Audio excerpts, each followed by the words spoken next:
Hello class 10 के बच्चों, कैसे हैं आप लोग? बढ़िया एकदम। तो स्वागत है आपको आपके अपने YouTube channel education by SP Yadav पे। मैं हूं एसपी यादव और आज है वास्तविक संख्या का 7वां दिन। और आज के इस लेक्चर में हम लोग अपरिमेय संख्या को सिद्ध करना सीखेंगे।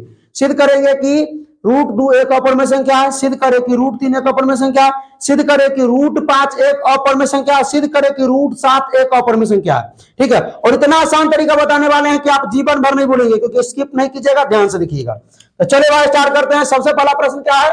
सिद्ध करें कि √3 एक अपरिमेय संख्या। हम लोग जानते हैं कि √3 अपरिमेय संख्या है क्योंकि इसका वर्गमूल नहीं हो सकता। लेकिन सबसे पहले इसके विरोध में हम क्या करेंगे? मानेंगे कि यह परिमेय संख्या है।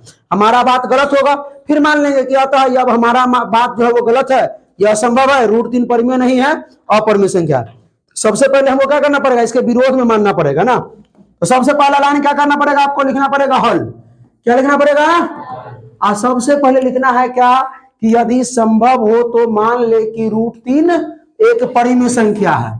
ठीक है, हाँ, इसका हमने एक वीडियो बनाया हुआ है, शायद वो 4 है ना, वास्तविक संख्या 4 या 5 नहीं, 4 है, 4 5 नहीं 4 है। ठीक है, तो वो आपके 3 मार्क्स में पूछे जाते हैं, वो हमने बताया। लेकिन आपके बिहार बोर्ड में 2 मार्क्स में पूछा जाता है, इसलिए थोड़ा छोटा बनाना पड़ेगा। आपके यूपी बोर्ड एमपी बोर्ड में जो वो 3 मार्क्स में पूछा जाता है तो वो चलेगा। ठीक है, तो हाल में क्या करना है? यदि संभव हो तो, यदि संभव हो तो मान ले कि √3 एक परिमेय संख्या है। इतना कर सकते हैं। यदि संभव हो तो मान ले कि √3 एक परिमेय संख्या। तो आपको तो मालूम है कि परिमेय संख्या को हम लोग P/Q के रूप में लिखते हैं।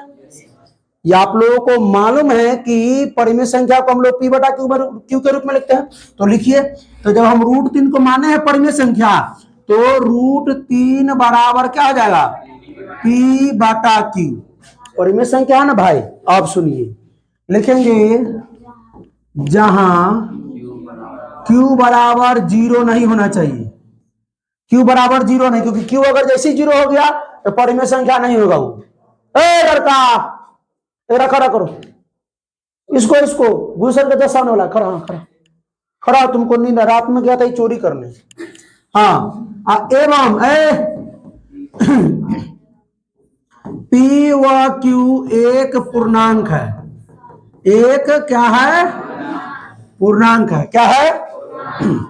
P और Q एक क्या है? पूर्णांक है। ये बात लिख दीजिएगा।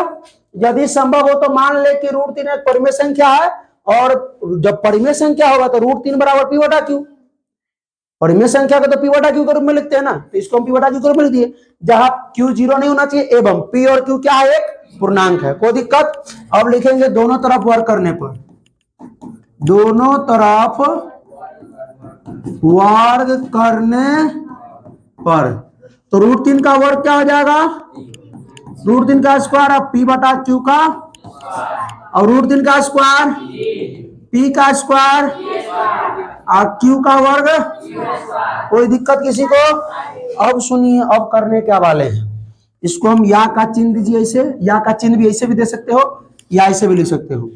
अब इसको लिखिए 3 बराबर P² Q गुना Q। कोई दिक्कत नहीं। फिर या का चिन्ह दीजिए और लिखिए A और Q से यहां गुना कर दीजिए, नीचे भाग में जरा करके, तो 3Q बराबर P² Q। अब इतना तक लिख दीजिएगा सब लोग। अब ध्यान दीजिए कि 3 भी है पूर्णांक, Q भी है पूर्णांक, मतलब ये 3Q क्या हो गया? आपका पूर्णांक हो गया। हमने क्या बोला था? P पूर्णांक है, Q पूर्णांक है। तो P जब पूर्णांक है तो P² भी पूर्णांक और Q भी पूर्णांक। तो पूर्णांक बटा पूर्णांक हो जाएगा भिन्न। ऊपर भी पूर्णांक, नीचे भी पूर्णांक है, तो ये क्या हो जाएगा? भिन्न। क्या हो जाएगा? मतलब आप ध्यान दीजिएगा। अच्छा, तो समीकरण 1 मान सकते हैं, तो लिखेंगे समीकरण 1 से ये आपका क्या है? पूर्णांक। ये आपका क्या है? भिन्न। पूर्णांक बराबर पूर्णांक ना होना चाहिए, भिन्न का है हुआ। पूर्णांक इधर तो उधर पूर्णांक होना चाहिए, इधर भिन्न है तो इधर भिन्न होना चाहिए। पूर्णांक बराबर भिन्न हो गया, जो कि संभव है। समीकरण 1 से लिखेंगे पूर्णांक बराबर भिन्न, जो कि क्या है, असंभव है, जो कि असंभव है।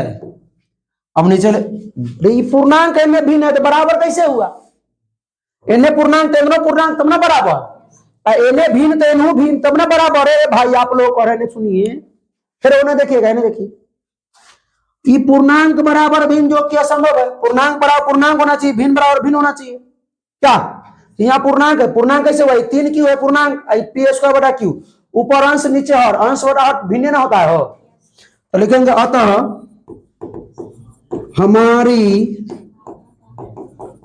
मान्यता क्या गलत थी, ठीक है। इसीलिए रूट 3 ना हो, रूट 3 एक परिमेय संख्या नहीं है, अर्थात या किंतु रूट 3 क्या है, एक अपरिमेय संख्या, अपरिमेय संख्या है।